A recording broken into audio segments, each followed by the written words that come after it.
NFL minds are taking over college football, but which hire is going to move the needle the most? We've got Andrew Luck at Stanford. We've got Rivera at Cal. We've got Michael Lombardi at North Carolina.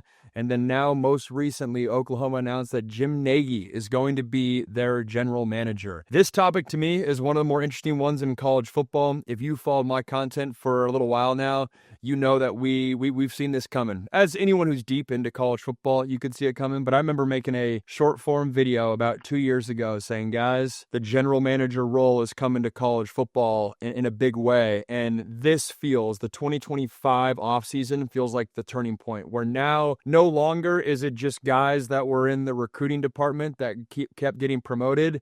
Now we're getting heavy hitter names, the four that I already mentioned so far in this video, coming to the college ranks, and it'll be fascinating to see who makes the most of an impact, or the greatest impact, I should say.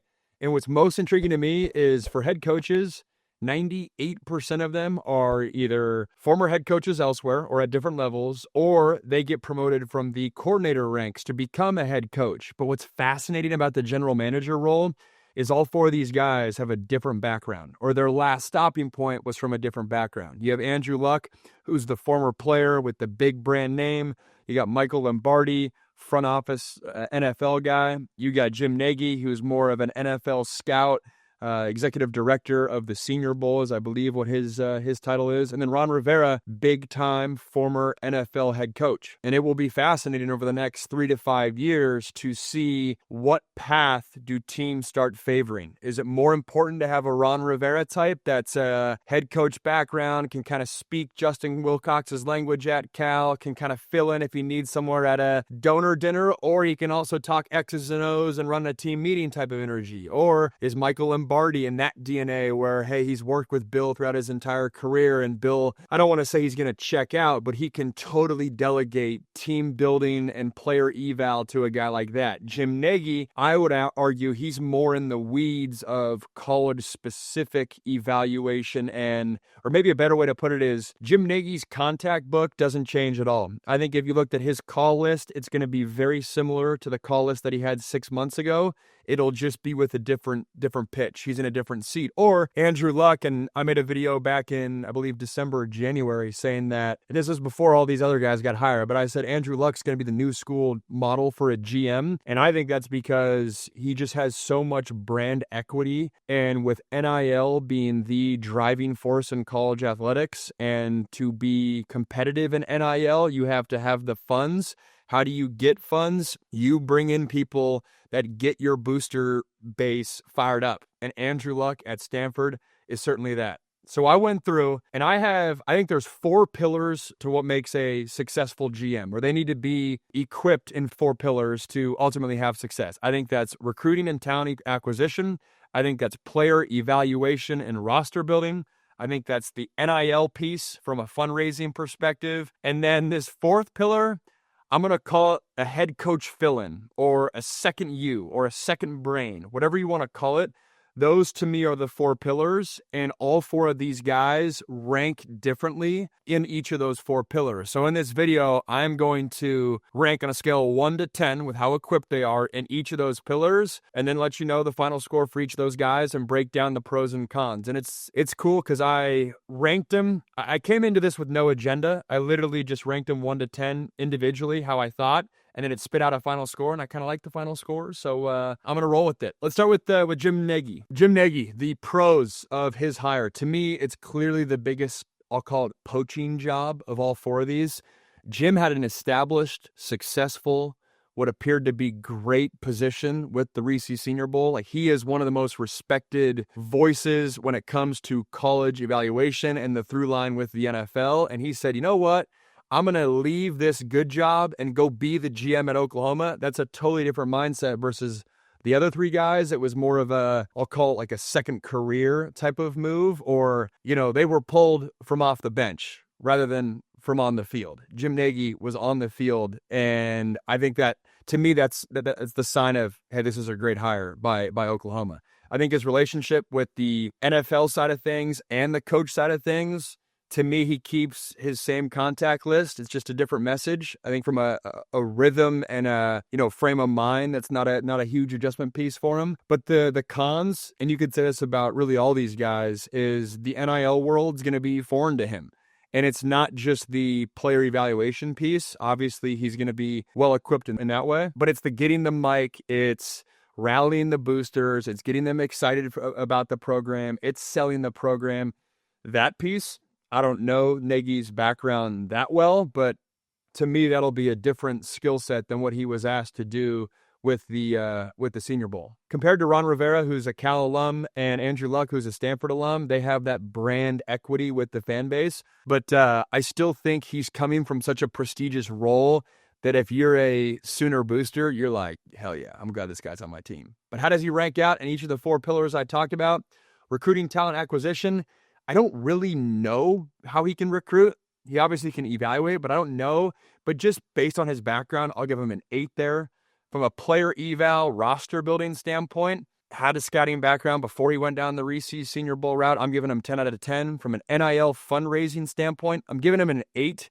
I think there's overlap with what he's done from a Senior Bowl perspective, and just given his career and the prestige that his name has, I think 8 is warranted there. And then the head coach fill-in thing, which I'll get into more with Ron Rivera, I'm going 8 there. Not that Jim could talk about the X's and O's, but I think Brett Venables can literally say, Jim, the NIL recruiting build a roster component, I'm removing myself. Not entirely. For the most part, on the day-to-day, Nagy can control that. That's a huge win for Oklahoma. That gives Jim a score of 34 in my books. With Michael Lombardi, the clear pro is his familiarity with roster construction. The whole concept of, if I have a salary cap, whether that's through revenue sharing this fall or your NIL collective, the whole act of attaching a dollar value to each head on your roster and putting together the puzzle that way, he's lived that for years in the NFL. I also think it's a huge pro that he has fluidity and a familiarity with Bill Belichick.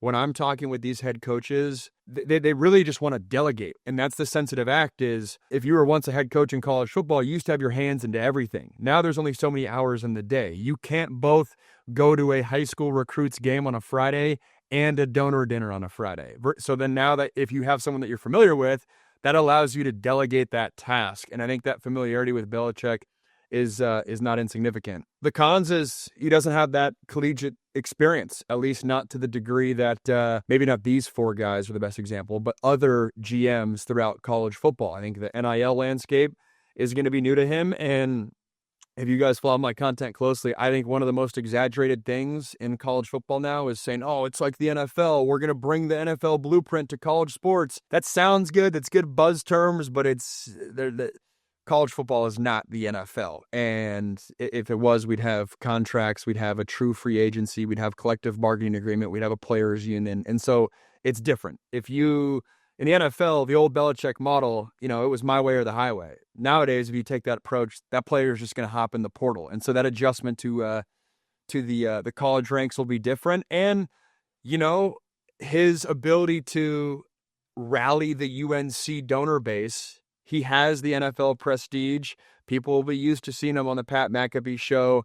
But is it the same level of prestige as an Andrew Luck or a Ron Rivera? No. But then what's that delta to me? That'll be an interesting question. And then how do recruits respond to him too? Can he get on the phone and recruit like that? I think he had great chops on the Pat McAfee show, so I think he will be able to do that.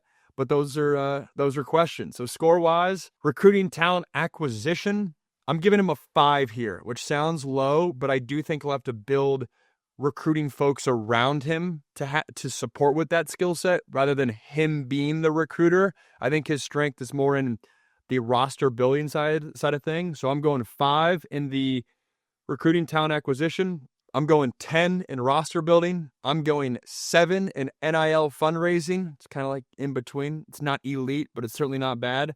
And then the head coach fill-in, being a second Bill, I'm going 6 there. Only because I think Bill will have to be the one on the mic at donor dinners to rally people.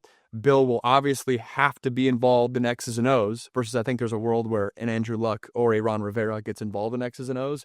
So that's why it's a 6, giving Michael Lombardi a score of 28. Ron Rivera, the pros are clear. He literally is a second head coach in the building. So if Justin Wilcox needs support with a run defensive scheme, Ron Rivera, step in. If he needs support with, hey, can you go take this donor dinner while I go watch my kid's soccer game and refresh? Ron Rivera could do that. As an alum of Cal, donors will still be fired up that he's there. That's great. I think it gives a sense of legitimacy to the Cal program and to Justin Wilcox's program.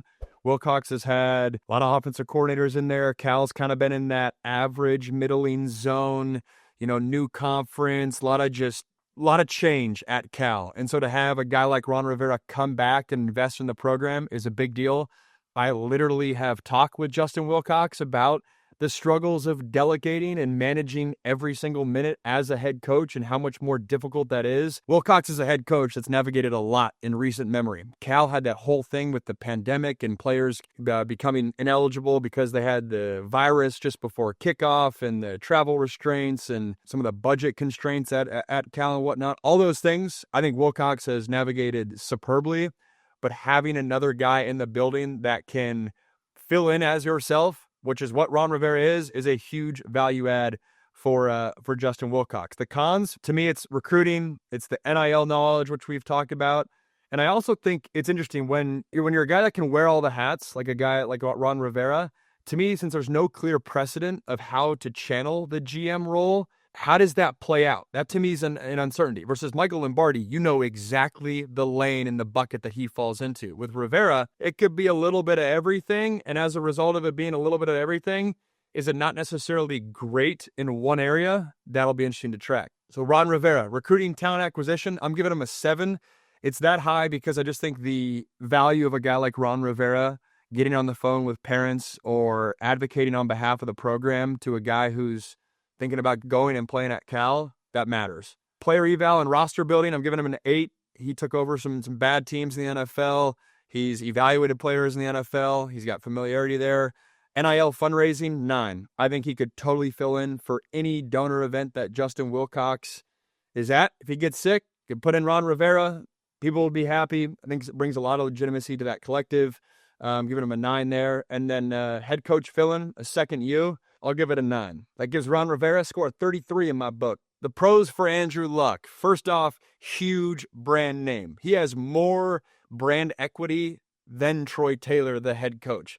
You get Andrew Luck on the phone with a recruit, you get Andrew Luck at a donor dinner, I would make the argument that has more of an impact than the head coach, Troy Taylor, which is crazy to say, but Andrew Luck is one of one with the Stanford program. I think he, from an advisory role, is a huge value add for Troy Taylor because he understands the nuances of the Stanford program, how to leverage the strengths. And when Stanford was great under Luck, here's what we did. And he's also aware of the downside and the challenges that the Stanford program brings about. I think Luck offers a unique ability to maybe modernize Stanford, where Stanford can be stuck in their ways. And if you get a guy like Luck in there that says, you know what, we need to do X, Y, Z, you listen. That to me is a huge value add just from, I don't want to say celebrity because Luck is so not like celebrity vibes, but that to me is a huge addition, having Andrew Luck part of your program.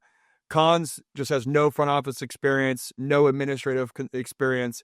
He's a former player, right? A damn good one, obviously a really smart guy, but he's never done that exercise. I think he can learn and get there.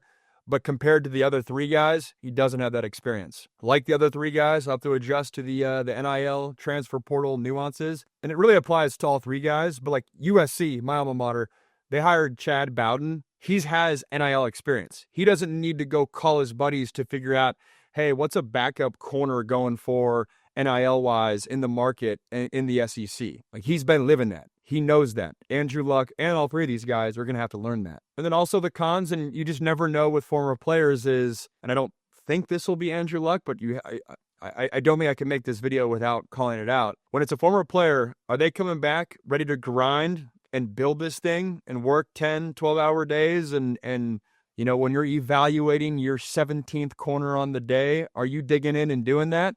Again, I think Andrew Luck wouldn't have signed up for this job if he didn't. But if I'm a non-Stanford fan watching this video saying, oh, my school should hire XYZ former player that's got a bunch of brand equity that Max is saying is great, we should go hire him. Well, if it's that second career energy and it's, hey, man, that sounds like a cool job and a cool title, and man, I want to stay around football, that to me is not the energy you need to have a successful GM. Recruiting and talent acquisition, I'm giving Luck a 10. Player evaluation, roster building, I'm giving a 5. NIL fundraising, 10.